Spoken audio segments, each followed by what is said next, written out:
Warmly welcome everybody. Today is a Boardman Grow event about Born Global and Act Local. How are you guys today? Super. Good. Mission for the event is that after we leave this room, and you guys there on virtual room, we do have new tricks, we do have new learnings, we probably have some new connections, and especially we have ideas how to grow your own businesses. I hope that after this session we will all be inspired about the examples that we hear today, about the experiences that we'll hear by our amazing speakers that we have up here for you today. This event is actually part of the series that we've been organizing with Boardman Grow, and together with our great partners, Technology Industries of Finland and PricewaterhouseCoopers. And the mission is simple.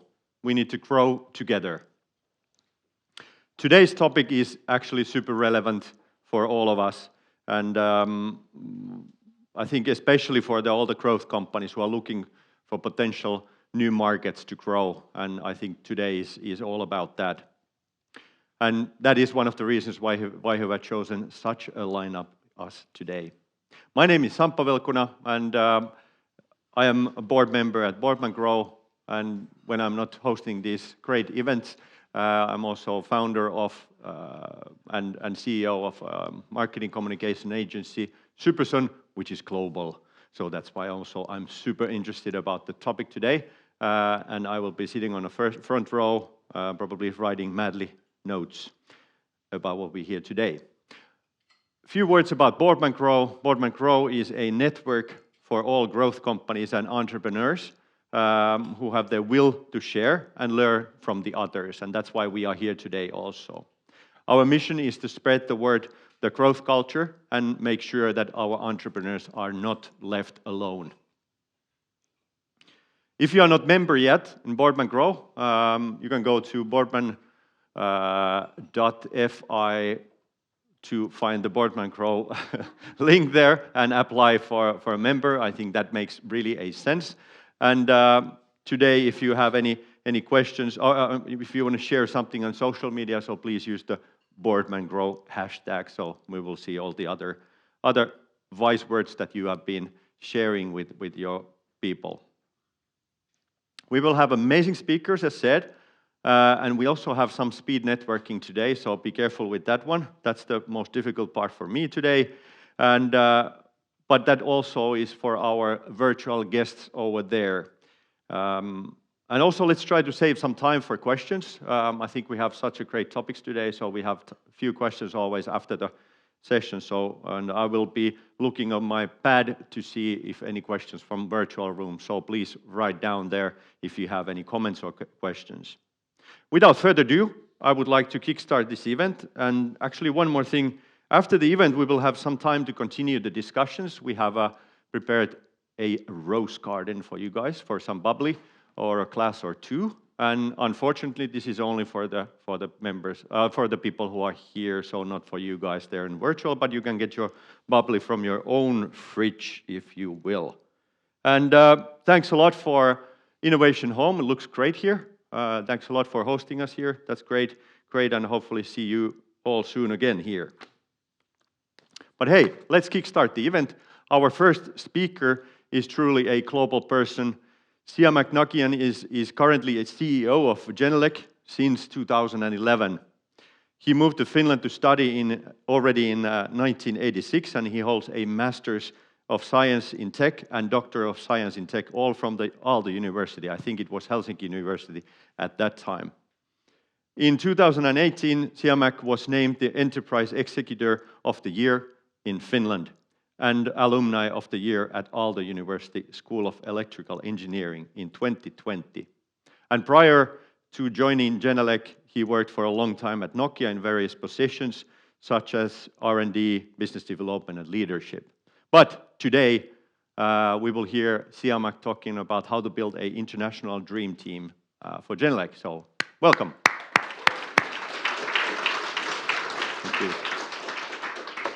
Thank you. Thank you very much, and good afternoon, everyone here and also online. It is my pleasure to be to be here. The subject is so big that I don't know 15 minutes time what we can do and how much I can open that. But I have tried my best. There are few items that I would like to focus on.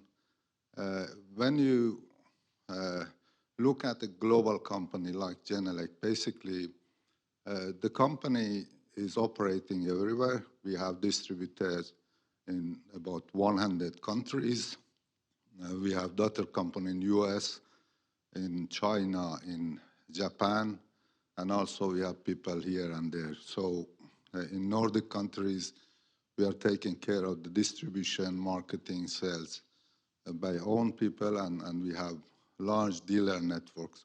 So it is a kind of model that we have built since 78, and there are certain specialities for this company that I'm talking about.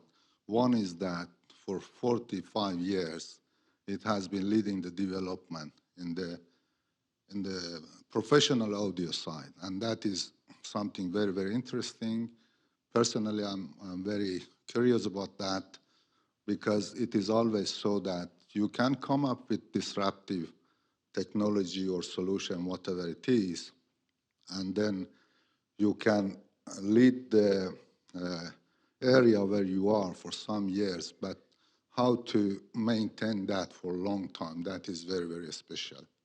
And actually, you cannot find many companies who have been there. Okay, there are certain cases that they right away, they come up with their solution and they have a kind of leadership because there is no other option.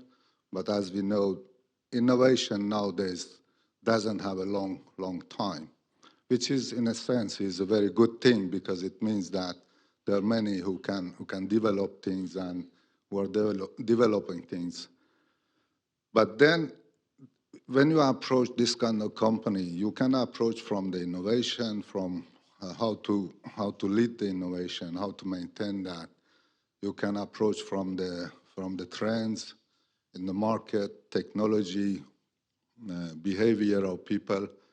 You can approach from operational side, how to build the basic operation, how to scale up as you go forward.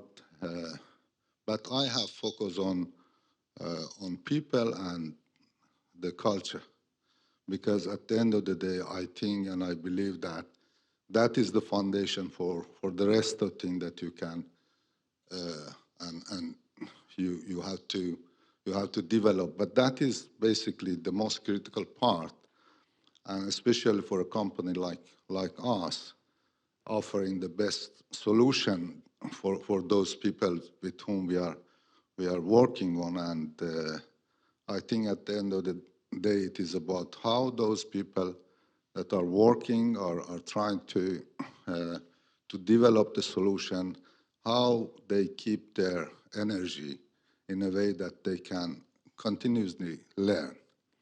And that is also essentially connected to what I said, that how to maintain the innovation and innovativeness for a long time. So I think there is a deep connection between then what people they do and what they are and what they want to be. And that's the reason that I'm approaching the angle from people's side and the culture. I had 3 points. If you please show that. So the first one is people and the connection with what they do. And this is, by raising this, I try to open basically the area that is very personal in a sense, that's connected to basically how I experience my work. What is the relation between work and life? For me, work is life and life is work. And, but that cannot be defined in a traditional way. So by this I mean that when I'm working, I have to feel that I live. So and for that, then I have to find the development path that fits to me as a person. And if we can manage to find people in the right place and right path, I think then we can release a lot of energy from every individual, because I believe that everybody has that. Everybody has something unique. The question is how to basically release that potential and then bring this all together. And this is something that you cannot push from the outside. It is, you have to discover from the inside of every individual, every person, every human being. You can call that is a kind of passion. I don't know if that's the right way, but there has to be some connection between what is the inside of people and what they do. And if you find that, then I think that's something very, very special.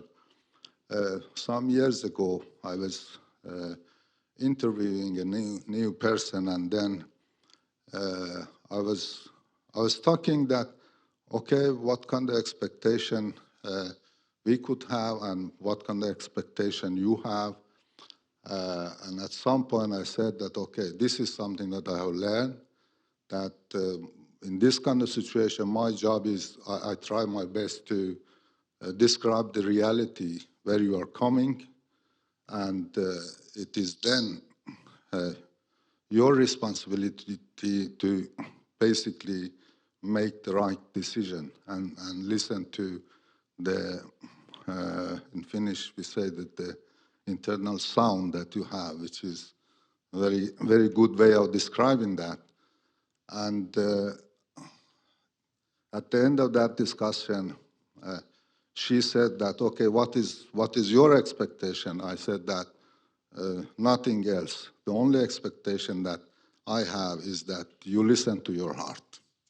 So if this is something that you would like to do, then there are certain areas that, you know, is easier to deal with, like what kind of competencies, what kind of skills, what kind of tools you would need, and so that's the technical part.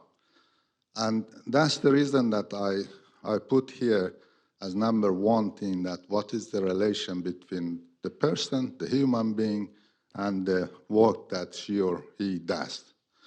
And then the second one was related to how to build the basically, if you look at the first one, the second one basically is related to the flow that I was talking, that, okay, when you release the energy from the individuals, then how you could bring that together.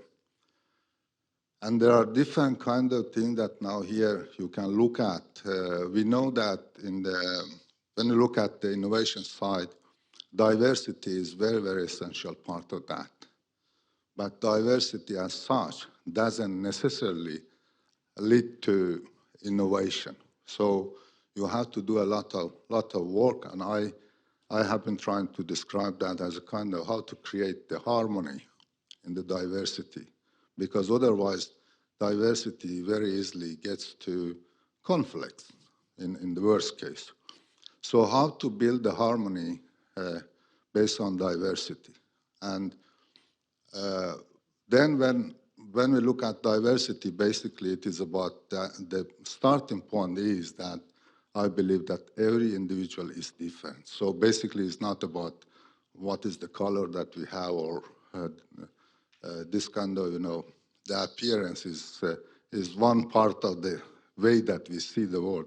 But as a kind of starting point is that every individual is different, and there is a uniqueness there, and how to get that and basically integrate that to the flow that we are talking about, whether it is about company or society, community, whatever. So when you come to that area, and especially when you are living in a world that there are different cultures, there are different. When I'm talking about culture, is the mindset, is the software of our mind. Some people they describe that as a kind of software that it is in our brain, that we have. There are a lot of things that we have learned. There are a lot of things that we know about that. Is about 5%, basically. 95% of our behavior basically is based on what we have learned, and we not necessarily we don't know.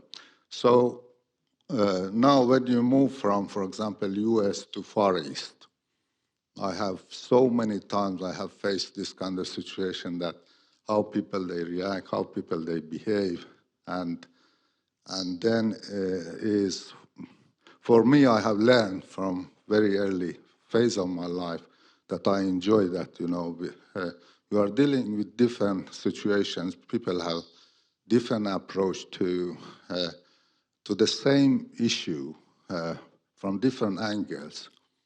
And for example, when you live in Nordic countries, you can see how organizations they work.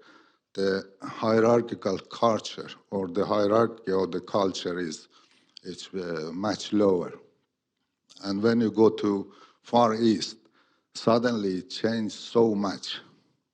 When you go to Japan, then you should know that, going with people for having a dinner together is so essential part of the whole interaction and building the trust. So basically in that kind of environment, I think it is so essential that you have certain cultural competence. And by that, I mean that you learn the language, how to read people, how to basically understand people, and how to interact in a way that you can build a trust. Because I think when you are building international operation, many companies, many people, they may think that, okay, we are the one who make that, but basically it's not true. If you look at, for example, Genelec history from the beginning, starting with distributors, then with those key users, with organizations. So it's about building a network of people, where that network or people who are in that network, they feel mutual trust, and they feel that, okay, there is something for them too. So basically a win-win situation for everyone. And for that, you have to know, you have to be able to go deeper and understand the background of those people and how to actually build that trust. And for that, very often when we discuss that, for example, we want to have a person who is a marketing and sales specialist. And we have defined that, okay, what is, when we start opening that, what kind of skills those people they should have. If you go to Japan, you are not going to sell a product. Basically, you are going there to create a kind of empathy, that you understand that what is the thing that those people they really appreciate, what is their problem that you can help them. And for that, you have to go deeper. You have to go to the mentality of people and the behavior of people and the way that they understand the world.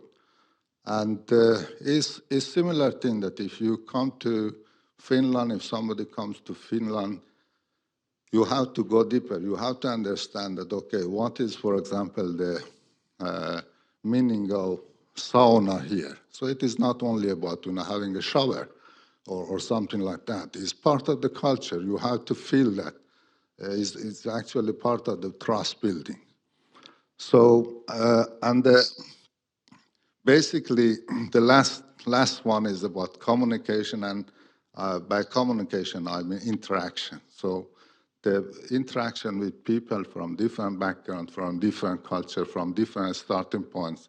And for that, there are certain techniques that you can learn But I think at the end of the day, it is also about how much you know about the background of those people, about the history of that society, about the culture of that society. And then you can actually, that becomes very, very interesting. You can learn a lot, and at the same time, you can build a network. So the network of people is the number one thing, and for that, then you have at least, you would need these three items that I put here.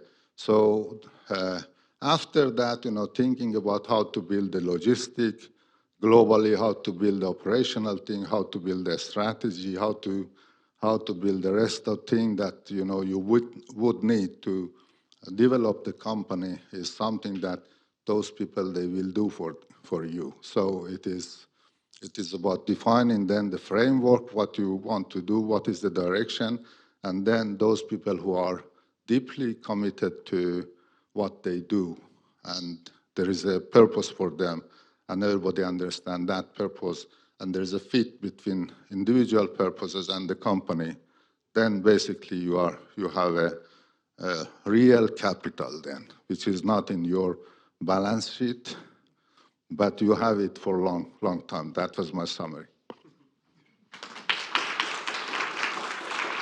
Thank you. Thank you, Siamäk. That was really helpful, and especially in a company like you, where you are really truly global company. You are all over the world, and in the audience we have quite a lot of growth companies, and even the smaller companies like you. But one day they will be big like you guys. So, what would be your one advice that you would give for a growth company? Where to focus? Well, that is their job to find where to focus. But I think that the most important thing is that you have a focus that it is not only for you, but it is, as I said, is connected to heart of people that are working for that company, because at the end of the day they will make it or not make it. So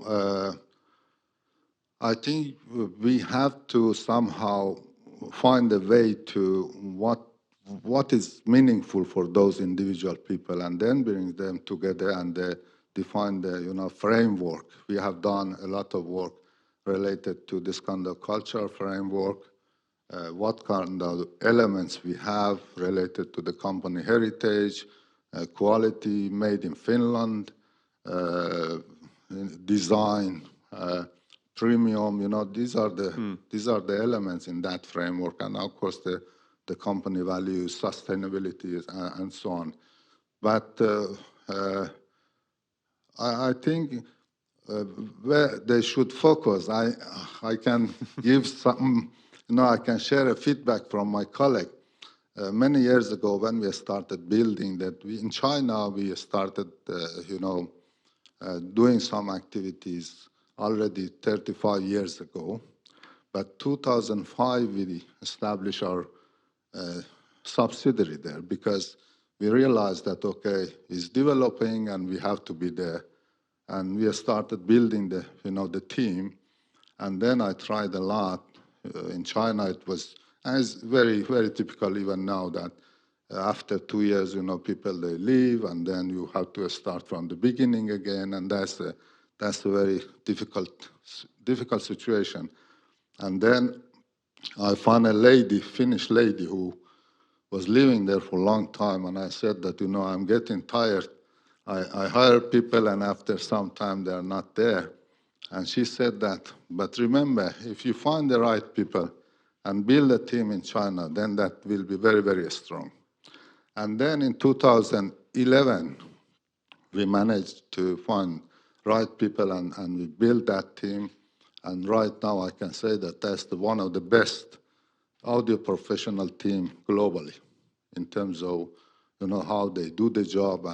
But they are mostly so much deeply connected to what they do, and they are the best recorder, and they have very, very deep connection with the sound. But then the team leader in the beginning, he was too much probably looking at numbers. And then I said that after some years that, hey, what is happening here? Because we have been growing very, very quickly there. China is right now is the main market for us, for the products that we design and manufacture in Finland, which is very, very special. Yeah, it's the opposite way. Yes, exactly. And then he said that, at the time that he was looking so much to those numbers, it was not so good. But now, for some years, he has stopped looking too much on those numbers. And it works better. I said that exactly. Yeah. So the point is that what are those right things that you should do? That, of course, we have to have targets. We have to follow that. But what are the right things that you do? The focus has to be there. But that depends on the companies, that what is then basically their basic task and what they want to be. Yeah. Thank you, Siamäk.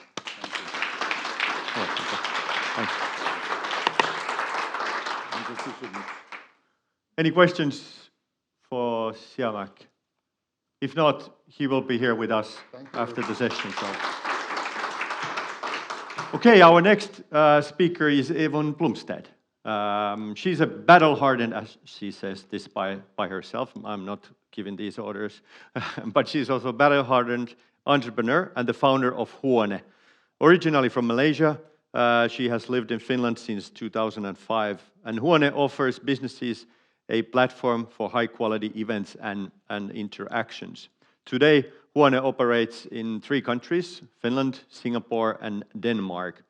And today, she will be talking about how to create best possible product market fit in new countries. And Evon will be interviewed by Aki Sundell from the Technology Industries of Finland. And Aki is a director, member services of Technology Industries of Finland. And he's creating a developing services that make everyday business life easier. Let's see how this goes. I'm sure it goes easy. Here's a mic for you. Hello. Hi, Evon. Nice that you're here. Thank you for coming. Thank you for having me. I actually have to immediately say already now that I'm so happy that Boardman Grow is starting to have English events. I've been asking for those many, many years. Yes, and I'm very happy. Yes. Well, so we're here about to discuss about product fit and market fit. Product and market fit, it follows some kind of a problem or solution fit. How do you see or are the address problems the same in Singapore and in Finland? I would say when it comes to the case of HUONE, people need to meet and people collaborate best in person. And I think the pandemic years has taught us that remote working has its limitation. And also now when we went there to Singapore, we of course were very afraid because, when we started 11 years ago, it was called Creative Meeting Space, meaning that we had rooms that were themed like a forest or, a library or things like that. And we were trying to actually use design and space design to enhance the group behavior. So that, if you think about Google Office now making that campus very engaging and so on, and is ultimately trying to unleash the potential of people. And even here, where we are here today in Innovation Home, you can see that more colors and things like that is coming to the workplace. So 11 years ago, when we had that idea, for the Finns, it was quite well received because they were like, oh, finally, not another meeting room with the white walls and a one big table in the middle and office chair around it, and finally something else. And then now, think about it. Now you think about Singapore, an Asian country with people who are more conservative. Back then, 11 years ago, the Finns are already wearing their jeans and wearing their T-shirts to work. And then in Singapore, you will still see everyone, wearing their suit. And that's just the culture difference. But then how did you go there with the creative meeting room? Look, we went there in 2017, designing rooms that put every meeting participants on swings. Yes, please do not think something else. I'm not referring to that. Anyway, and then there we have a tree house. We have swings. We bring the Finnish igloo. We have a milky room and things like that. And then we were thinking that, okay, so are we pushing it too far for the Singaporean? In 4 months' time, we were making EBITDA positive because we were the purple cow. In a field of ordinary cow, we were the purple cow. And then with that, the dare to be different was our key in Singapore. And of course, we have a lot of naysayers that say that you guys don't take business meetings seriously. I have heard plenty of those. But as a founder, sometimes you just have to trust your instinct. But of course, do your research. Please, go to Saudi Arabia and do, things that is culturally inappropriate and stuff like that. So do your research, definitely. But as a founder, you ultimately have to trust yourself. Okay, you were speaking about instinct, and after that, next sentence was that do your research. How do you do your market research? In the case of Singapore, and I want to clarify that before we went to Singapore is not a natural next step for an expansion, I just wanted to say. After we were succeeded here in Helsinki with our first unit, actually, a lot of people were, the investors, for example, when I was raising funds, they were saying that, like, you want to open another unit? Singapore? That's, 11 hours away, It's like, we don't know anything about Singapore. Like, why not Tampere? And I was like, Tampere, Singapore. No. I mean, we chose Singapore because Singapore was the #1 meeting city in the world.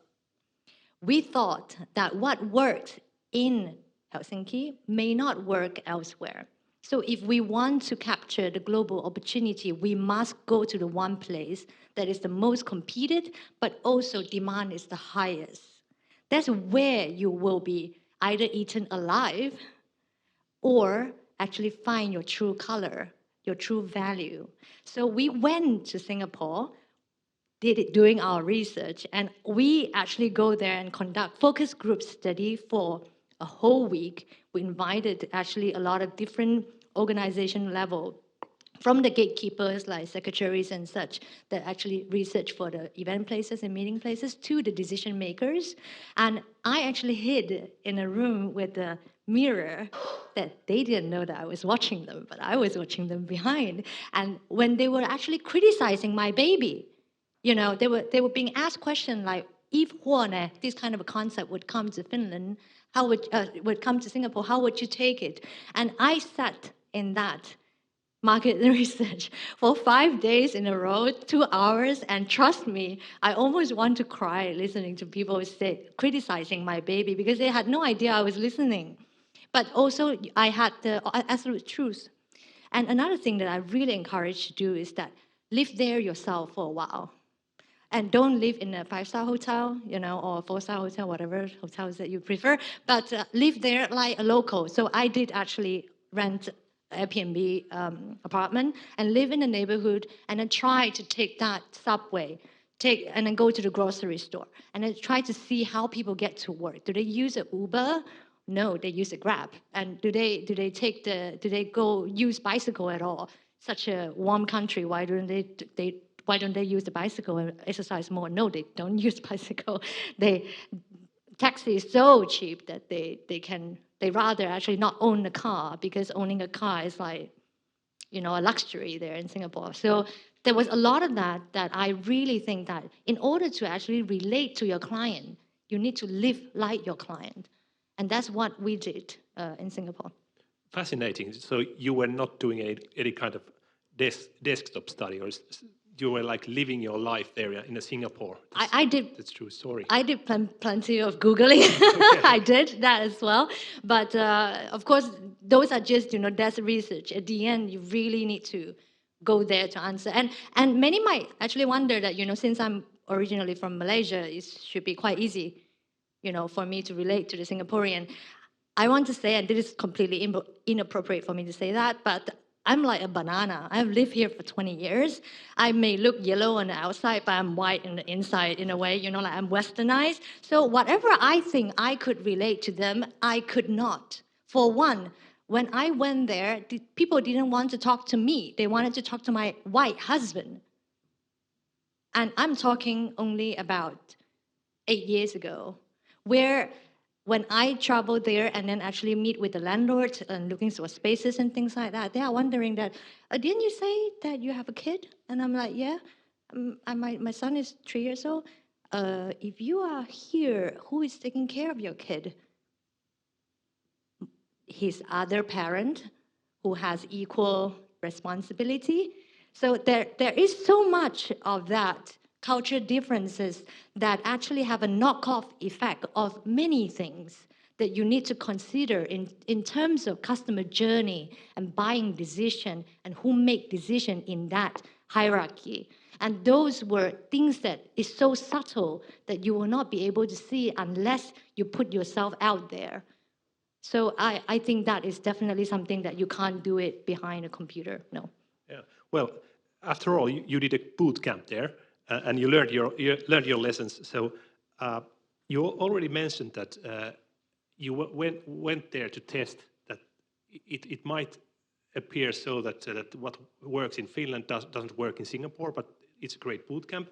How much do you have to redesign your product or localize your product when you are moving your product to Singapore or Denmark? Well, that comes a very interesting point, because actually what you will hear a lot when you go international is that what works in Finland doesn't work here. And then they will tell you that please don't bring that here, it will not work because of yada, yada, yada. And that is where I think that you really need to trust your instinct as a founder. For example, when I went to Denmark, I trusted that Denmark and Finland, the culture difference is minimal. Come on, we're both Nordic countries, and then we both hate the winter, and then we both have Santa Clauses. Okay, please don't be angry at me. I'm serious. When I say that Santa Claus comes from Finland, I get very evil eye from the Danes. They say that Santa Claus is ours. Anyway, don't mention Santa Claus to them, for example, is something that I have also learned. But anyway, in Denmark, for example, they told me that the no beef policy that HUONE has will not work in Denmark.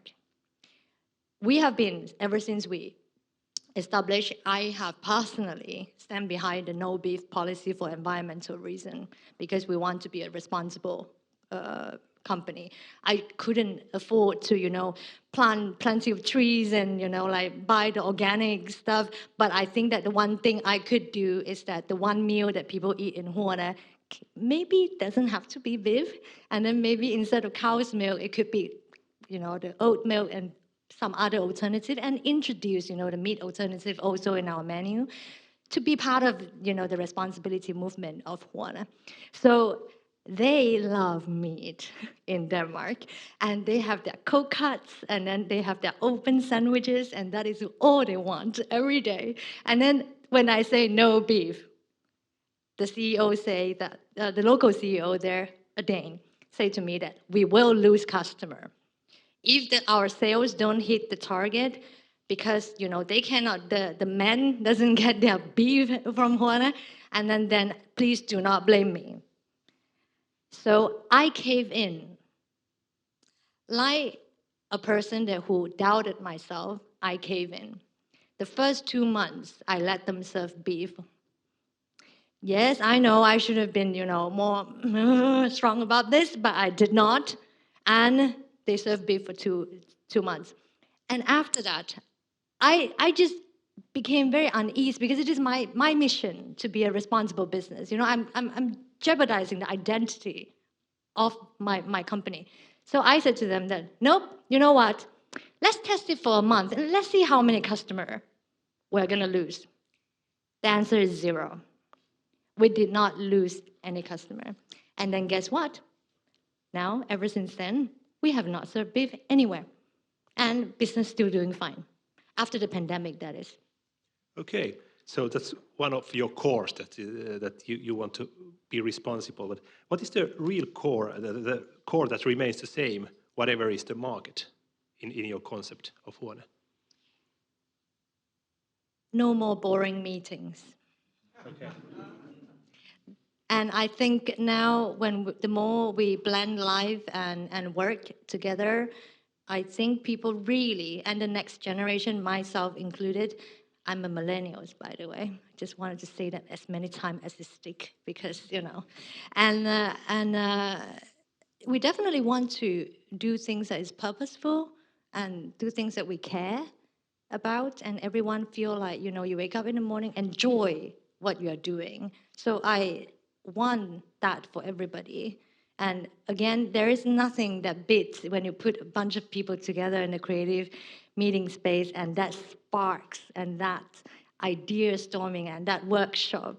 There's nothing beating that. I so love when I see the customer faces and they walk out and then they say, they're like, what a great day. And then I'm like, isn't it so? And then I'm happy. So that's the core. And that doesn't change in Singapore or in Denmark. And I'm hoping anything in between.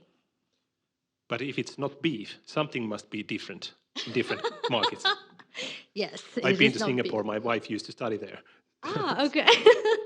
Actually, the Singapore local CEO really hates me because it's not only beef that they can't serve, because it's also, there's a lot of halal Malay, so we can't serve pork either. So then she's like, you take out my beef and pork, what else am I supposed to serve, on a buffet table? So yeah, he really put up a fight sometimes, but that's my... Now I have, the Denmark story to back me that, we lose 0 customers. So please don't tell me again that the no beef policy will not work. Okay. So how to ensure that your product is up to date? So how to make sure that your market fit is always up to date? What does it require from your team? Listen to the customer and never stop innovating. I just think that, especially now after the pandemic, you can't just think that what works before works now. Simply not happening. It's easy to say that listen to customer. That's like everyone says that, but how do you listen to your customer really? How are you in clear contact with your customer so that you get the beyond demand to your table? We have a very, very rigid system with our customer feedback collection. So our event coordinator, they send a customer survey to a customer after each event. So we get actually quite a lot of customer feedback every week. And every week, as part of our Monday report within the team, we get an NPS score, a Net Promoter Score, from the customer, and then we also open up where the comments is about. So there, we always, in our weekly team meeting, actually drill down to those comments, especially the negative one, to identify what has gone wrong and that what could have done better. And then also to listen to the team. They are the one who handle the customer and the touch point with the customer. So they also hear actually suggestion from the customer. Like, hey, actually it would be fun if you guys have XYZ, and then you listen to them. And then if you hear that more than one time, then you really need to start to take that seriously. So picking up those hints is very important. Okay. So I think it's a little bit time to go to your takeaways. Is there something in nutshell that you would like to say to our dear audience? Well, I think the first point, to not over or underestimate the culture and the market difference. Like in the case of Singapore, I overestimated, but then in the case of Denmark, I underestimated. And I learned from those very much. And really, the devil is in the detail. And the second point, trust your instinct, as I elaborated in my answers previously. But the third point, I really, really hope that you guys take home with this one, because be proud. Be proud of waving the Finnish flag. You know how cool it is when we are made in Finland, in Singapore. Everyone in Singapore wanted a piece of Finland. And, because we are the happiest country in the world, and then we have, one of the best education system in the world. And then, well, that is now a little bit debatable, sorry. But they're also, best country for equality and things like that. The whole world is watching us. be proud and wave the Finnish flag. I, for one, I'm waving it everywhere. Wow, great. It makes like a little bit of shivering that. let us be proud. That's so normal for us Finns. Thank you. Thank you, Evon. Thank you. You certainly have grit. Yeah, hey, any questions to Evon here? Katja. What next? Question was, what next? Katja, that's a very tricky one. Well, after the pandemic, I have to say, I want to admit, even though I look good and things like that, personally, I've been through a lot, but those who follow my story knows that I just battled cancer 2 years ago. And ladies, please check your breasts for the sake. I was 36 when I got breast cancer. So we are full of scars also from the pandemic, aside from the founder herself, been through quite a lot. But I am very, very happy that the face-to-face meeting is back. So our expansion journey definitely continue, but there is, after a survival mode and a lot of this traumatic experience that we all experience when work has changed, I think it takes a little bit time to regroup. And then we are now kind of like coming out of that regroup and ready to take on new locations again. So I hope soon we will have a lot of good news to show you. But at least my financial year is ending in a month. And from what I see, we have already grown, 70% from before the pandemic. Wow. So I'm happy. That's a good one. Thank you. There was another question. Very safe. But we can chat afterwards. Was there another question there? Somebody? No. Okay, thank you, Evon.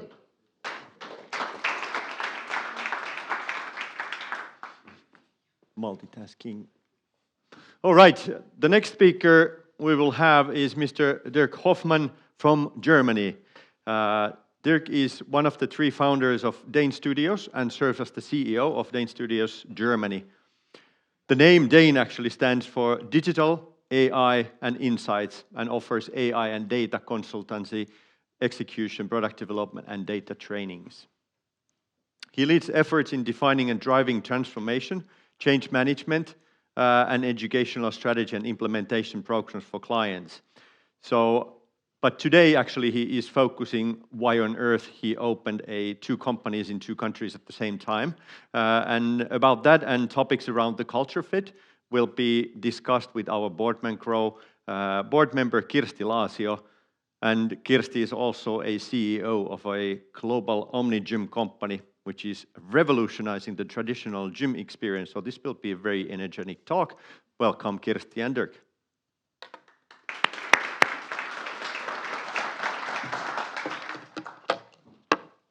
Super excited to be here. Born Global, what an inspiring theme.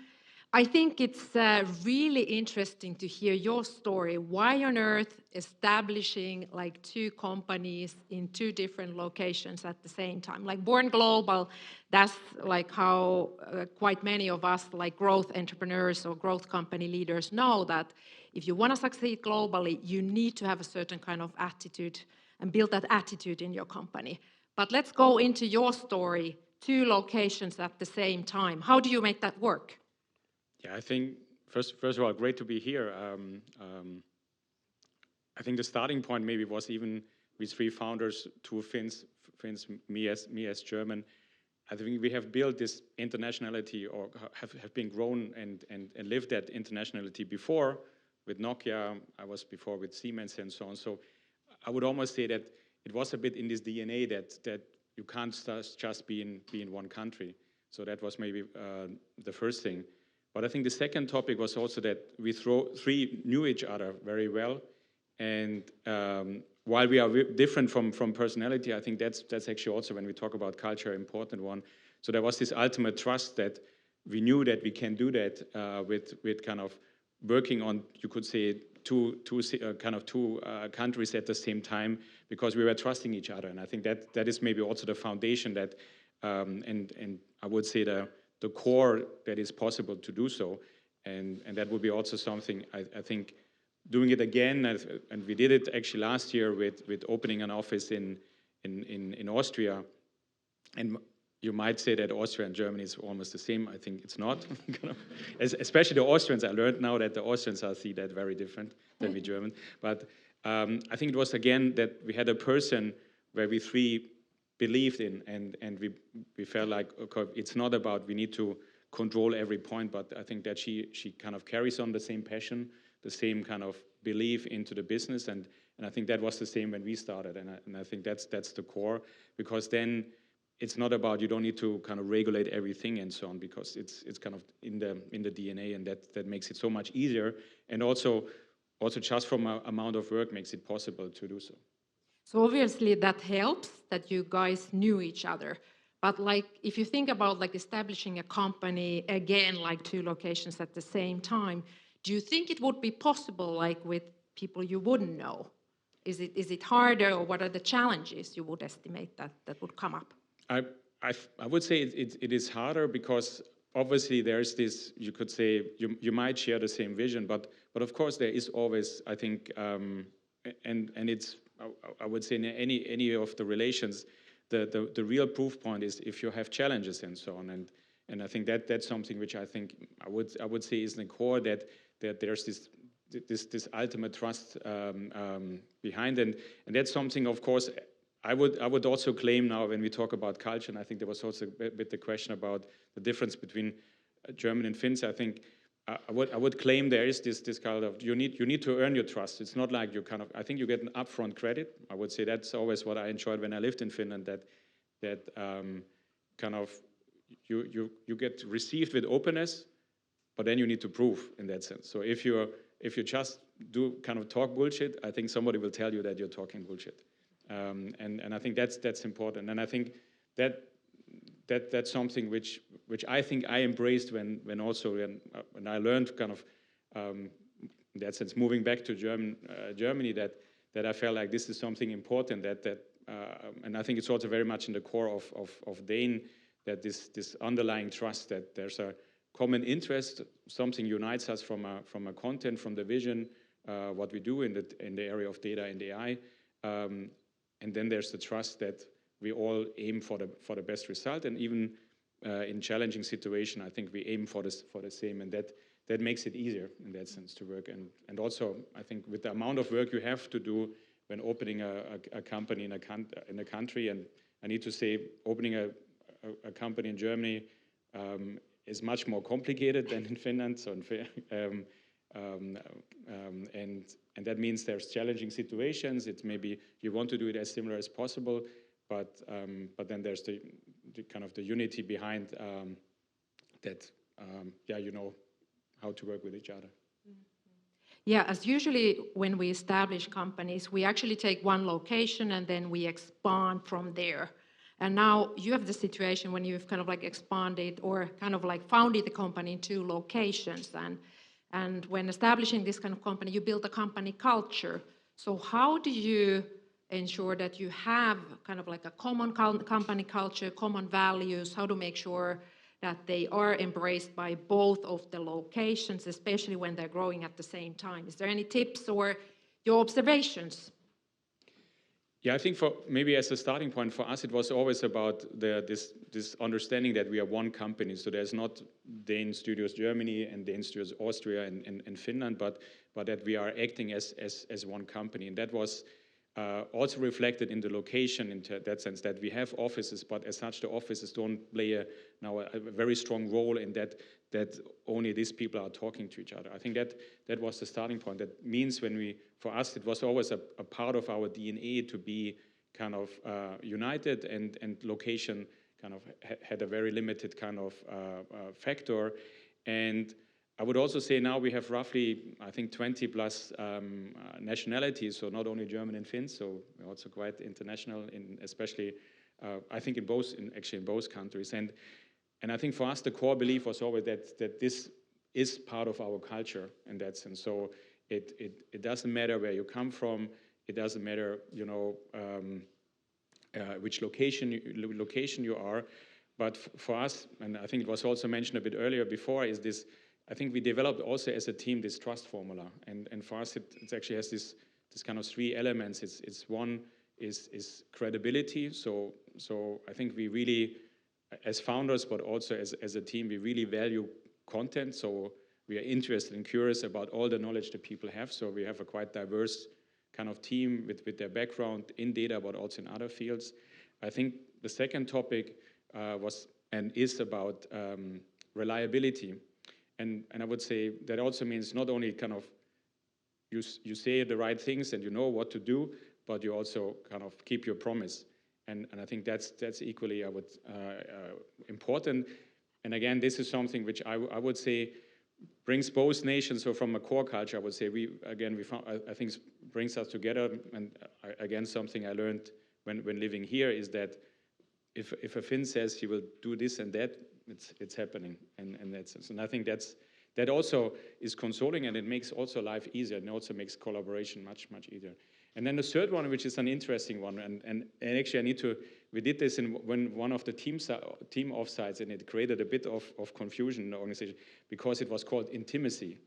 And that was somehow, and I think again for both countries, a bit like intimacy. I'm not sure how to read it, but actually now in hindsight, and there was a lot of discussion around it, but I think in hindsight, what is important, I would say, it's a bit this culture of fearless. So you don't have any concern to speak up and raise your voice and challenging maybe the situation or how things are done, because you feel like this is appreciated. So I think there's content, and again I would say that, yeah, I said intimacy was the wrong word, but I think this is something which I think is a strong element in our culture, because that also, I would say, overcomes mentioning the different nationalities, because then you start to value that people have different backgrounds, different experience, different ways how to overcome challenges, and then that's something which I would say makes you resilient and makes you also innovative in that sense. Yeah, it's been said actually that diverse teams are innovative, but as Siamäk was saying in the very beginning, that it doesn't come by itself. You need to foster the culture of innovation, and diverse teams usually kind of have this sense of curiosity. They also want to see for the other person's perspective. How's that kind of like visible in your everyday life? Do you push that, or how do you? Yeah, I think of course I would say as founders I always feel like it's difficult to push, and I wouldn't recommend to push, but I think it's more like creating those spaces and so on. So for example, I think we're using quite heavily Slack, and I think the most popular channel there is called Help Wanted, and people really kind of feel like that you can ask everything. And also people somehow feel the urge of answering it. Even the answer is, I have also no idea, but maybe you could look here and there. So there's this urge of helping. So I think that is something which I think is important. And I think then you mentioned curiosity. I think for us, when we also did this exercise, I think there was this common, what unites us? And one thing was this kind of passion to learn. And I think what we try to do also as leaders there is to kind of have, for example, internal projects where people can learn new things, but also reflecting, I learned this in a project. We are in consultancy, so of course a lot of our learnings goes into projects. So reflecting on that one and helping each other to explore new things. And I think so I rather see it's more like kind of providing those kind of platforms. But at the same time, I'm always a big fan that these initiatives come from the organization. They have ideas how to do that. So in that sense, I'm then rather see us as founders as somebody to encourage people to take an initiative, bring something forward. Oh, that sounds great. Yeah, in a sense, when we build teams, we quite often hear that we hire for culture fit. But at the same time, we speak about like, okay, we need to expand globally, or we want to foster the culture of innovation, want a different kind of perspective, want the diversity. So I want to challenge that quite heavily, like why not to hire or for culture add? But then at the same time, you were saying kind of like to keep a company culture so that all the locations, they kind of like share the same values. So how do you do that? What's your thinking on hiring for culture add, that it doesn't explode your team or the good dynamics? Yeah, I think it's I think in the process of recruiting, and we recruited quite a bit in the especially last years and so on, was, I would say, involving the team. So in that sense, and of course, yeah, I would say the typical question we asked in the team, especially I think that was always interesting to see then when we recruited, for example, a data engineer. Of course, our data engineers were also having these conversations and so on. And at the end, one of the questions was always about, could you imagine to work with that person? And I would say the answer is not, or there's not a right answer in that sense, yes and no, but it's more like about why would you work with that person? Because sometimes it might be good that they're somehow a similar type. Sometimes it also might be good that they bring something new into that. And it goes, I would say overall, at least I would claim that there was a bit more leaning towards curiosity, that somebody with a different profile and maybe studied something a bit strange. We actually have in the data strategy field one person who is an architect and so on. So he has not started as a data expert and so on. But I think the way how he presented himself and the way how he showed what data was important. So yeah, very different way of working and so on, but it felt like a good fit. So I would compare it rather, of course, here a bit unpopular, but like with soccer, that you need a bit of a combination, so that you need, on the one hand side, you need some similarities to also be kind of be scalable and able to grow, but in some other, it doesn't help to have 10 goalkeepers in that sense. So also there you need to put a bit of a selection, and of course it's an ongoing process. I think this is also, I would say, one learning that sometimes, of course, frankly speaking, it didn't turn out than we anticipated. So and that's something also to acknowledge. But I would also say this was for us always a learning that don't try to overdo now that you do all these checkpoints and maybe not do another 10 interviews and so on to be super sure and so on. There is a risk that sometimes it doesn't work out, but if there's a feeling that this is a person you like to work with, you can imagine that this person brings a new perspective. That was for us always an important add-on to the subject matter expertise. Okay, thanks. To wrap up, kind of like I think you went through the 3 points as key takeaways, but in a nutshell, kind of, is there something you would like to highlight? Yeah, I just need to remember myself. What's the number one thing to remember? Yeah, as mentioned, for me, maybe I was kind of in the whole of my career, I think this diversity, I did a lot of work before in the field of innovation, and I think it was also mentioned earlier on, is diversity, but I think you rightly said it, most important is that you make them work and communicate to each other. So diversity as such is not working, but if you're able to bring them to a kind of a common denominator, I think it's very powerful, and it makes you really resilient whatever challenge is coming. So that's for me, maybe for me the core.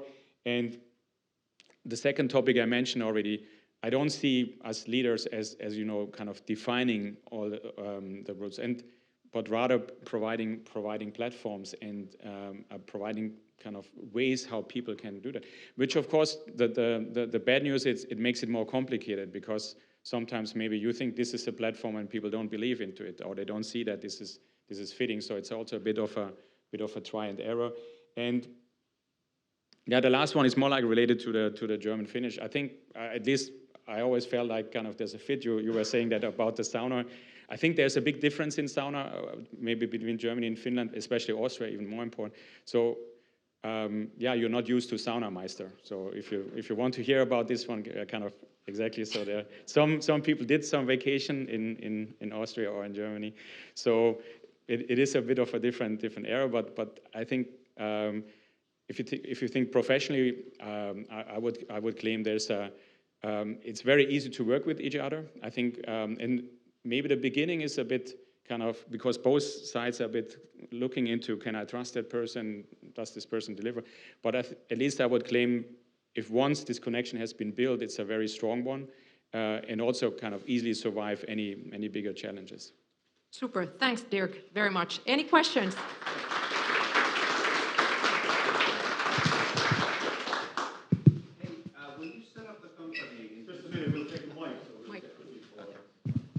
So when you set up the company in 2 locations, did you have sort of a share of responsibility, or did you have the 2 sites having certain responsibilities, or did you build 2 independent hubs with all of the functions? No, as such, we created actually an umbrella. So as a group, and with 3 founders, we kind of, I think Ulla, which is also here in the room, she took the Finnish market, I'm of the German market, and Sarah, who's not here, for example, she took more about the operations and the finance part. But in a way shared, I think we have our weekly where we sit together, go through the topics and so on. So it's not like kind of really very strict lines, but obviously I think some of the topics are more than country specific, but as such always with the aim to, with the ambition to make it as one company. As said in Germany, setting up a GmbH is a kind of a longer exercise than here, but of course also with the idea that this is not very visible to the organization. Any more questions? So you mean a bit bureaucracy? Yeah, bureaucracy. So. No. All right. Thank you. Thank you, Dirk.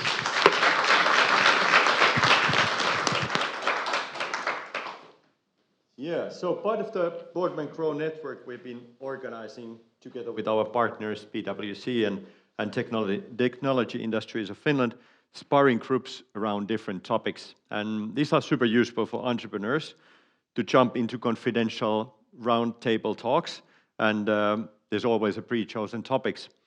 Boardman partner Rasmus Nyberg will be joining the stage, and he will be open more about the sparring groups. What are these and how to get on with it, right? That's right. Thank you. Hello, guys. My name is Rasmus.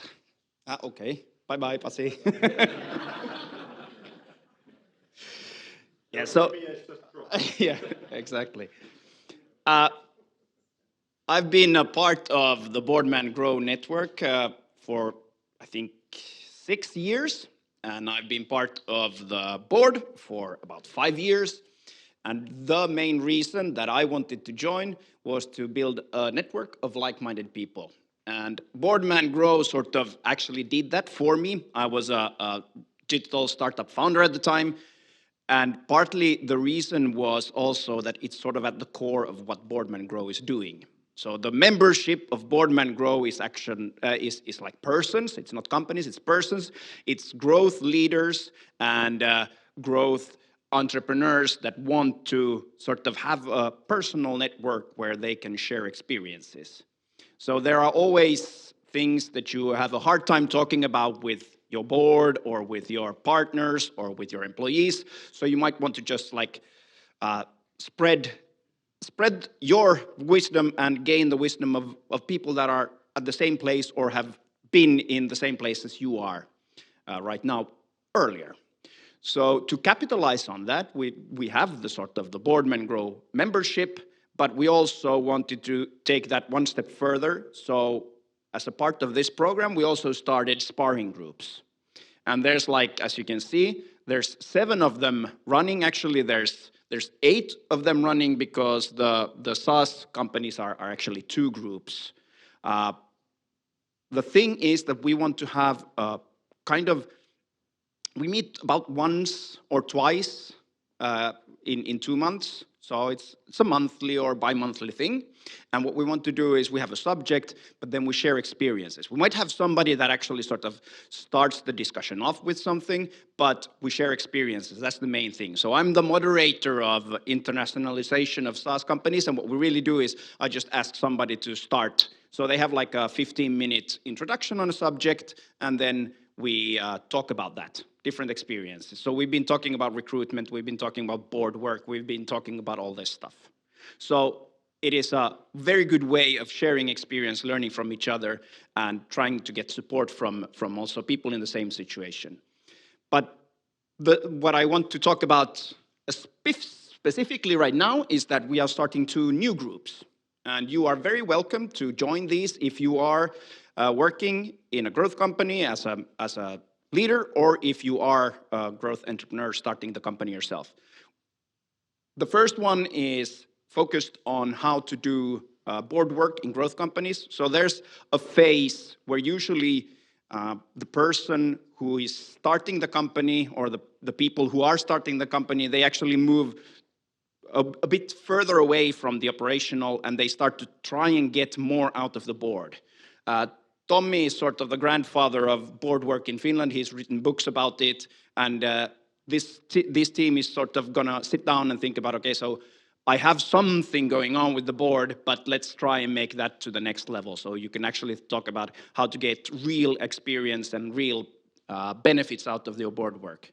And the other part is we had the previous sort of event like this was about strategy, how to use that, both in how to plan it and how to put it into practical terms. And this is what we're going to focus on because we asked, okay, so what do you guys want to join? What kind of sparring do you want on that? And so we're going to start one group pretty soon about strategy and practice. So these two are starting maybe before the summer, but most probably in the autumn. So you are I would be very glad to see people joining.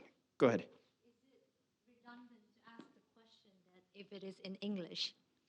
The team will be, or the sort of group will be in English if needed, yes. Yes. Thank you. That means you're joining, right? Good. Any other questions? All right. How do you get involved into these? You send an email. Help me, Taina. Where do you send the email? Oh, there's going to be a link in the email that you're sent. Yeah. So you get an email after this, and then after that you can sort of join. Quick question. Will the groups that you were presenting before, will they continue in the autumn? The 7 or 8? Okay, so Jussi is actually part of one of these groups, so that's why he's asking me. So will I get to continue? No, I think the thing is that we set them up for about a year. So, and after that, the group themselves can decide on how they want to move forward. So I think some of these, you simply run out of things to talk about, and other ones, they might continue either in this formal setting or in a more perhaps informal setting as well. So this is not a course, this is not sort of anything pushing something, it's just you sit down and talk about a subject that should be interesting. So that's all. Cool, thanks.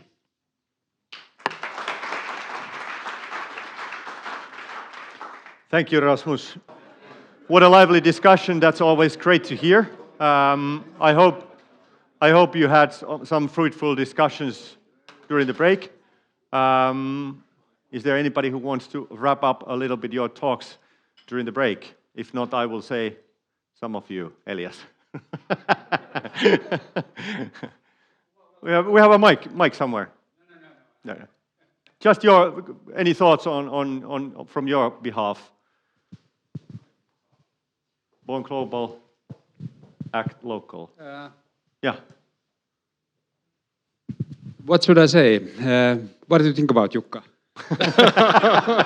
I used to be a journalist, so I... That's a very good question. What do you think about it? You are older journalist than me, so I think that I trust you. Yeah, it was lively discussion. Thanks, and topics, born global, act local. Thanks for my group members. They are not here close, but thank you. Good discussions. Yeah. Any good insights? Anybody? Brilliant thoughts? Nobody? Oh, you were just putting your crappies there. Yeah. There we go. Yes, we were discussing about, surprisingly, since I'm representing a SaaS company, so we were discussing about how it is to be, or to do the internationalization of the SaaS companies and how to make sure that there is enough local understanding. And well, few of us were from the SaaS companies, and we were discussing about the partnerships and so on, so on the local markets. Yeah, that seems to be a very hot topic, I think, in quite many groups that I heard, that especially in the SaaS companies and how to really do that. I think that's a nut to crack, right? Yeah, so the group number 3 is going to get new members. Okay, good to hear. But hey, final talk today. We have Toni Honkanen from Wolt, and he has been working almost 8 years and joined as one of the first employees at Wolt. Since then, Toni has actually launched Wolt in 7 countries, including Sweden, Denmark, Latvia, Georgia, Greece, Azerbaijan, Kazakhstan, and Germany, all together. After Germany, Toni led also the Wolt's grocery store, Wolt Market expansion, and in 1.5 years, he launched 84 stores in 20 countries and hired 1,200 people, actually. So quite of an achievement in a so short of time. Today, Toni leads the Wolt's 15-person international expansion team, which focuses on new country launches and strategy and Wolt market expansion and new business lines. But today, he will be talking about the game plan, how to really do that in a pace like Wolt has been doing. That will be a super story. But before Wolt, actually, Toni lived a normal life. And as a youngster, he played football up to the youth national team and gave a try at acting at Salatut Elämät, which is a great achievement too. I think we will hear about that too. Toni will be interviewed by PricewaterhouseCoopers partner Tarmo Kekki. He has over 25 years of experience in industrial business development, sales excellence, management consulting, and so forth. And to my knowledge, he has not been acting in Salatut Elämät, right? Not yet. So, warmly welcome Tarmo and Toni.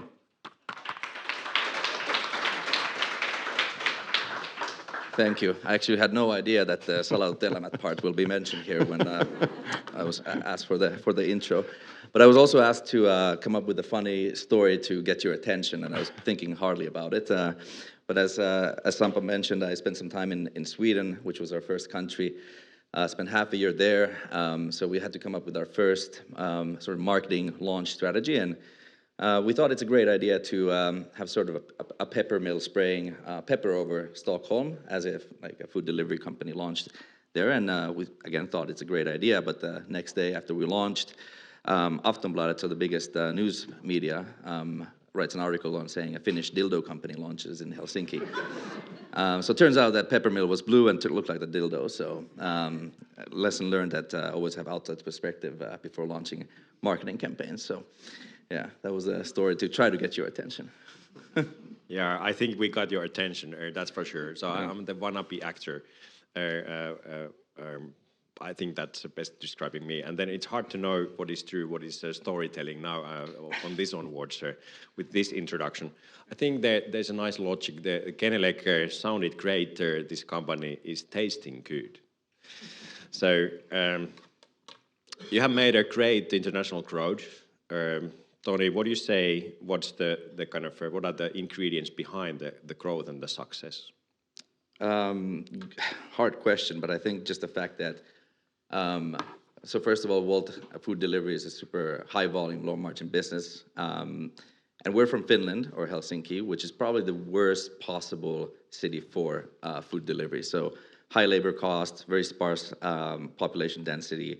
So you have to use a lot of cars, more expensive, it's small. So we've always had to sort of figure out how to build this thing and make it work in Helsinki, which is by far the worst city for food delivery. So that sort of set the DNA for international growth, and it was way easier to launch cities like Berlin, Tel Aviv, Tokyo, and so on, because that's sort of where we started from, and it was always in our DNA that in order to live, we have to expand outside of Finland. So I think that's the first thing. Then there's obviously just an absolute obsession on customer experience, like starting from the app, just delivery time, the selection that we want to have in every single city. Just doing, so to say, common things uncommonly well, and that has taken us surprisingly far. And then I think thirdly is just pure obsession, also unit economics. So really diving deep into how unit economics in every single country work, because again, Helsinki is such a bad place for, in terms of unit economics. So we've really sort of learned that the hard way. So I think those are some of the principles. Okay, many things to learn. Many companies are wondering where to go next after Finland, and then typically the next location or the target country is Sweden. maybe other candidates also exist in US and Germany and so on. But then in your case, how you study and select the target markets, what's your thinking around them? Yeah, so as you mentioned, typically if every Finnish company goes to Sweden, then Estonia, that's what we did. They're close by. We think we know the culture, but as like in Sweden, for example, like we forgot that there's a different currency in Sweden, so it didn't go that well. But yeah, Estonia went a bit better, a lot more learnings, but those were literally like a coin flip, like, hey, let's go there, let's go there. And then from there, 2017, we continued to rest of the Baltics, Latvia, Lithuania, Denmark, Norway, and so on. And that was sort of just natural continuation for the story, so to say, so geographical expansion, Nordics and Baltics and so on. After that, 2018, we were really scratching our head, like, okay, what's next? So thinking, like, okay, what do people need to make a food delivery order? Well, they need a smartphone. Okay, so smartphone penetration. We didn't offer cash, so they need credit cards, so credit card penetration. They need to be densely lived, so population density, and so on. So we bought a list of an Excel list of every single city and country in the world, and just started looking at, okay, the population density, GDP per capita, blah, blah, blah, the basic things. And then we were we weren't well funded back then. So we said, okay, like, well, of course, like Paris, London, you know, these cities are super interested, they're the biggest bets. But then we started looking at competition. You know, you have, 3 or 4 massive competitors with super deep pockets. So, hundreds of millions of euros of funding, whereas we had like, 20, 30 million. So we're like, okay, well, it doesn't make sense for us to go as a third or a fourth or a fifth player into a massive market just to go into pricing war. So we started scratching out like, okay, where's competition? So we went by city, where's Uber or blah, blah, blah, like the different competitors. And what was left out was the most dense cities with the highest GDP per capita, and the highest the highest density cities. And then, these were countries like Greece, Hungary, Croatia, Serbia, Kazakhstan, Azerbaijan, and so on.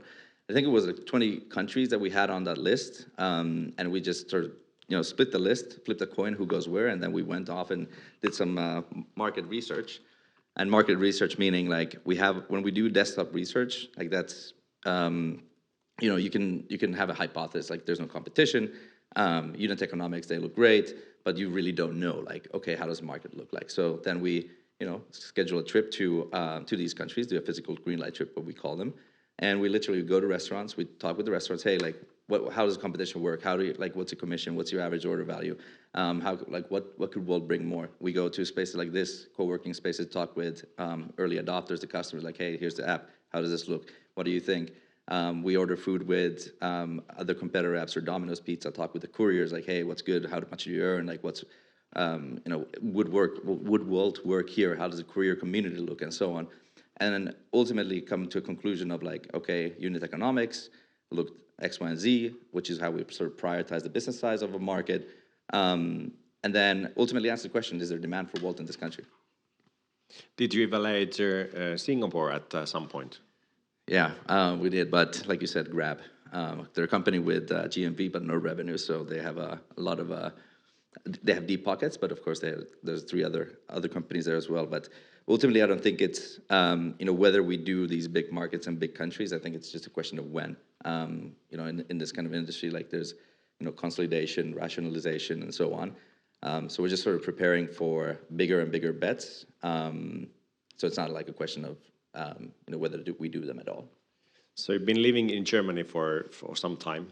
How was that? Why did you decide to go there? What happened? I think Dirk described Germany, the difficulties quite well, and I have quite a lot of PTSD, from Germany because, well, first of all, finding a company there is just like a shit show, frankly. And I mean, so Germany was our 23rd country, and it was the most difficult country because they tend to interpret EU regulation differently.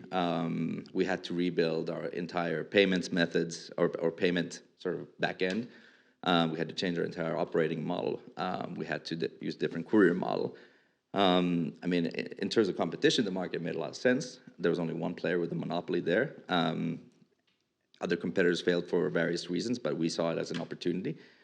But we had to build so much more, or so many new compliance-related product requirements. I mean, there's a law that says, like, look, if you order a Pepsi at a restaurant, you have the on the side you have, whatever, where it's made, the factory, the freaking customer service number of a Pepsi or whatever, and then the ingredients and whatnot. So by law, you have to show that same information in an app.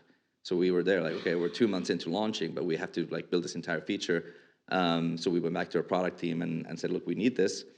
That's why we have a love-hate relationship with the product teams, because we tend to come with these requests quite late. But yeah, I mean, that's one reason. We built what the law said. 1 week from launch, we got a cease and desist letter because we missed like one ingredient of a Pepsi bottle or whatever. So they like to complain. I'm sorry if there's Germans, but they definitely like to complain. And then one more weird thing about Germany is that, I mean, there are many good things, so don't get me wrong.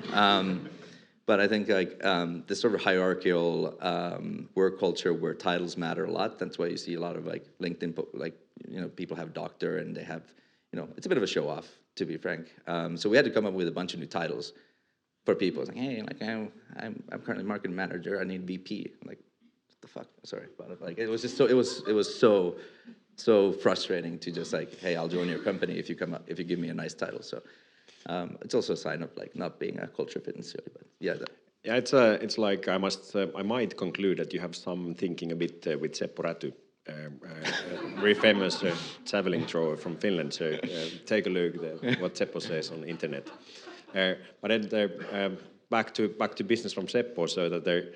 So what do you actually do when you take over a country? When you enter the country, what happens? Like what are the activities, behaviors you kind of promote and do? What do you do when you take over a country? So everything starts from hiring. Like that takes the most of the time, especially. I mean, in a country like Germany, you have a lot of talent. It's easier to find talent, but there's also more competition. But then countries like Azerbaijan or Kazakhstan, like there's less talent per se. So hiring for sure, that's where everything starts from. And then you have sort of different pillars of legal work, so entity establishment, contract localization, operating model decisions, and so on. They have like HR employment, so salary levels, payroll, vendor finding, sort of the sort of like, I don't want to say the word, but it's like the boring, required, like necessary stuff that you need to do to build the foundation. And then the hiring starts from sales for us, because if we don't have the restaurants or the merchants, we don't have the customers, we don't have the customers, we don't have the couriers. So finding the team, and then once you get your salespeople, and then ops, marketing, and so on, you start hunting restaurants, merchants, and so on. It typically takes 2-3 months to find the absolute tier 1 gems, the local heroes. You sign them, you onboard them, take pictures, blah, blah, blah. That takes a lot of time. Then you start doing, courier onboarding, finding couriers. And typically, if you choose your markets, like new countries, right, marketing will be the least of your problems. Because if you do your research in terms of new countries well, and then you have a great customer experience, that means you should have organic growth for the first 6 months. So we hired our marketing manager in Germany. He didn't have a job for the first 6 months because we grew organically so much. So in a nutshell, that's how you take over a country. Okay, and there's more to tell and ask after the break. Then maybe something more. What is your view on USA? It's the greatest country in the world. Yeah. I mean, we're owned by a U.S. company, right? So I have to be careful with what I say. Okay. Okay, we can skip that and go to an even easier one. So that can you share some of the mistakes or challenges that you have faced over the years? Yeah, the dildo example was one. Forgetting currency, another one. I think many of the mistakes always relate to hiring. So essentially hiring in desperation, which is always very bad. So I remember I was in Azerbaijan, and it's very hard to find a GM there. So I was there 2019 summer. And I was seeing, on Instagram and whatever, my friends being in Ruisrock, the nicest festivals, and I was like, God damn, like I want to be there. And I probably interviewed like 70, 60 different GMs, and at one point I was like, okay, like we've exhausted the talent pool, like this guy must be the best that there is, but not having like, that feeling that this is it. Got to go to the festival, but 2 months after, like I'm back in Azerbaijan because he wasn't fit, right? So I think hiring related, like the absolute rule of thumb for me and the company is like, just maybe is a no. Like, if you don't have, if you're hiring a person, be that a group, one person, whatever, if you don't have that feeling that, this is it, this is the person, then it's not a hire. So if you find yourself like asking questions like, okay, does he have that? Does she have this? Blah, blah, then it's a no. Like if you're asking yourself questions, it's a no. So hiring, it's maybe a bit of a boring war story of mistakes. I think one coming from Greece was we didn't do our sort of due diligence with payments enough. So we were launching. We have sort of different phases: gentle launch, soft launch, hard launch. And in gentle launch, we basically have our local network. We give them money and make an order and just test the customer experience. And we noticed that like shit, okay, like none of the Greek credit or debit cards are going through. Like the payments are not working. And we're there like wondering what is this and asking our payments team, and they came back like, yeah, it's capital controls. Like after the financial crisis, no Greek debit cards can be added on like foreign services or whatever. So we were there like, okay, well, we're about to launch Greece, but no Greek customer can pay for food. Like, okay, what to do? Like, I mean, we had to delay our launch for like 3 months and go to the Central Bank of Greece and figure out like lift the capital controls and so on. It cost us a lot of money. So that's one mistake. But I think we could be here until the morning if I go through all the mistakes we've made. So a lot of mistakes, a lot of interviews. Maybe we go for the kind of 3 takeaways. We have them appearing to the wall. Yeah, I sort of have to improvise here because I didn't realize these takeaways will be here. It was I think someone just wrote them. Yeah, so let me try. Life is full of surprises. Yeah, so a lot of hard work. I mean, that's quite obvious. I think in our model, especially like Wolt, we need local couriers, local restaurants, local customer service, like just a shit ton of people, and versus like a gaming company where you just localize your app, it's a lot less or different work. But for us, like we have an expansion team. An expansion manager typically is a project leader for a country, and we call that sort of a one-way ticket job. And their job is to launch a country, and it's done when it's launched. And it's an incredible amount of work to find and hire the local team, to onboard them, to come up with commercial strategy, pricing, marketing campaigns, and then just deal with all the fires that there are. So just having committed people, like you can't consider a country launch as sort of, hey, I'll do that on the side. Like then it's just going to look like that. So having people dedicated and committed to opening new countries who also represent your culture is absolute key.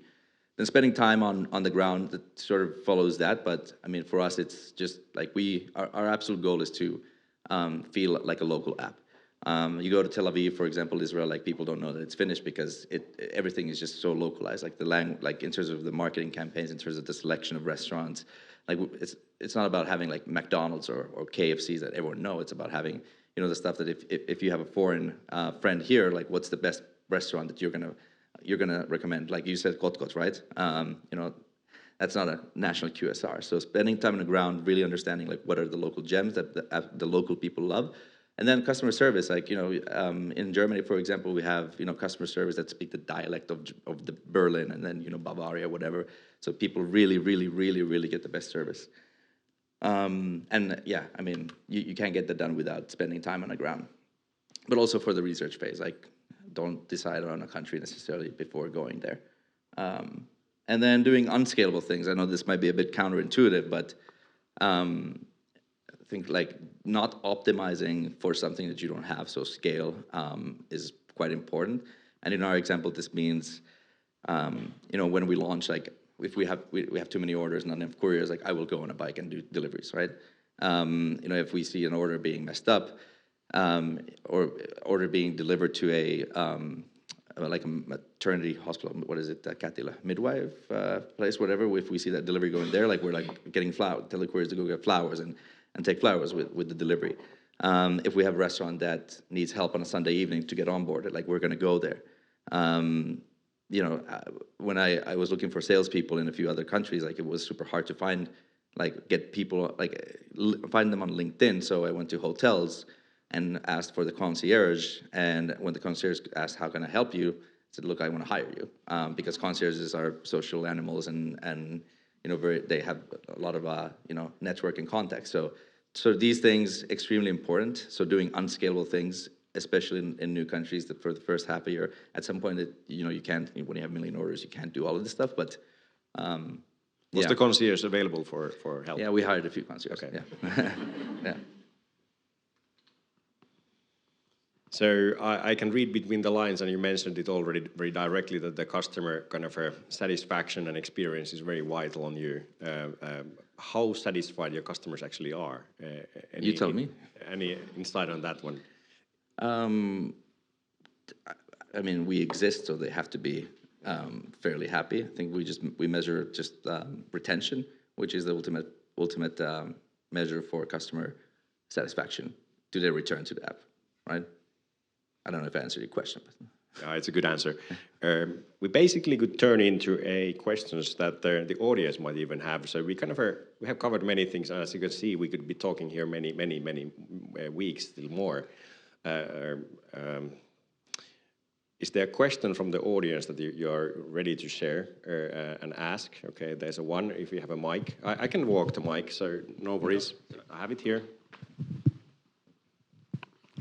Thanks, Tony. The previous presentations, they talked a lot about company culture.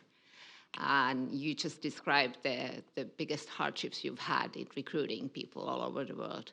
How do you carry on and keep the light on your company culture?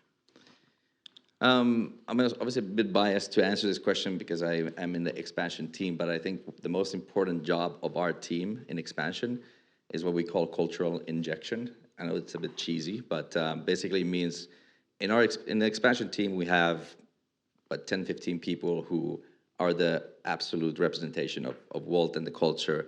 And these people are the people who are sent to a new country. They are the responsible ones to hire the first 15, 20 people. So when you sort of set the foundation, you have the absolute right person or people doing the first hires in a new country. That means that these people represent also the Wolt culture, be that in Azerbaijan, Kazakhstan, wherever. And when those people continue hiring, then that sort of grows on, right? So that's one part, having the right people responsible for recruiting or hiring, but also having a very rigorous process with hiring. So for example, like I'm very anal about it in our company, where we just need to have a very, very rigorous process, who interviews at what stage, and what is asked and blah, blah, blah. So basically we have a screening phase where the recruiter sort of checks that they're not lying about their CV, and because people can write anything on their LinkedIn. Then you have a hiring manager interview, which is more or less the cultural check. It's literally like figuring out, like, does a person come into an interview saying, how much do you guys pay? Is that the first question? Or is it I, like I did this, I made the company grow, I did that. It's always also a red flag in terms of culture. Then it's a counterpart interview, where if we're hiring a marketing manager, another marketing manager in another country interviews them about their hard skills. Then it's an assignment phase. An assignment phase ultimately shows the commitment. How much does a person want to do? How much does a person want to get this job? But also, just the thinking behind their, rationale and all that stuff. And then final step for us is a bar raiser. So basically, someone completely separate from product or whatever does a bar raiser, just like checking if we're hiring in desperation. Long answer, but maybe you got it. Thank you. Yeah. Great answer, Tony. For the chairman, we have one more question. Do we take it? Shall we take it? I'll walk the mic. Hey, you said that in some cases you changed the operating model in a particular country, and that kind of is interesting in terms of how do you do your product development? Do you fork a different product for each market, and does it continue developing according to the local wishes, or do you have some sort of a core that you keep the same and then you just localize certain files and stuff? Yeah, operating model doesn't necessarily correlate with product. It's basically like in Germany, for example, we have to use what we call a reselling model, where we buy the food from a restaurant and resell it to a customer, whereas in some cases, we're just a middleman. So that it's not always related to product. But then in terms of product development, it's actually one of our key sort of expansion philosophies, where we select markets where we don't have to sort of rebuild absolutely everything. There are very rare markets where that's the case. Like, for example, again, in Japan, we were panicking that shit, like, everything must be different there. Like, the app definitely looks very, very different, and what do we have to do?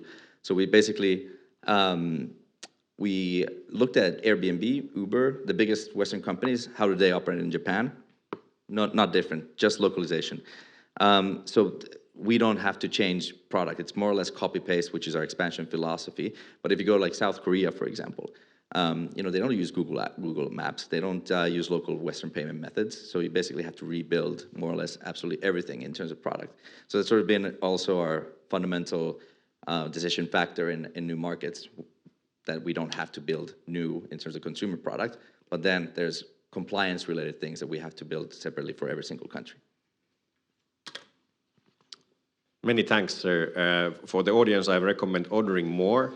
That is good for you. This is going to follow by your your incentive code, right? Tarmokekki, you get €5 off rent. Yeah, so. It won't give you any discount. Put a hashtag Boardman Grow. Yeah. Let's see what we will come up with. Thank you. Thank you. Kiitos. Thanks a lot. What a great insights about the game plan and how to really multiply the global expansion. I think I will just wrap up quickly some of the things that we heard today, and after that we will get some bubbly. I think one of the key points I at least took from Siamäk's great starting speech was that the idea of CEO being kind of running the whole people and culture part, and kind of the rest of the things, like you said, that rest of the things will follow. That if you were focusing too much into sales, something kind of started to go wrong. So kind of focusing on the people, and you said also that the life is work, work is life. So kind of understanding the bigger picture from the CEO's perspective. And then Evon, you mentioned also kind of a lot of different things that I felt that was really helpful, at least for me. But one you said that really struck into my mind is kind of a be true your core beliefs. No beef. Kind of thinking that when you have decided that this is your baby and this is what you want to do, and not to start losing it when you go into another countries. And I think Tony just told us a few examples where you really need to do it, but in the cases where you don't really need to change the beliefs, you don't just do it because you believe that this is the way you want to enter the market. Dirk mentioned that earn your trust, and there's a lot of people, especially when you are opening a new country, there could be a lot of bullshitters and people who are really talking about, but then where's the real reality then behind it? So you really need to earn the trust when you go into the new countries.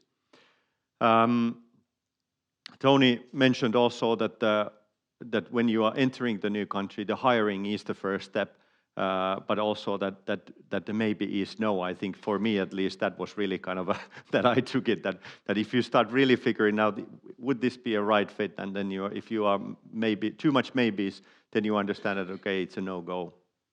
And I think all of you guys were really emphasizing the fact that local insights really matter, but also that the customer experience, making those local twists, there wouldn't be anybody doing successful launches in the new countries if you don't have really the local insights and understanding the culture of their local things.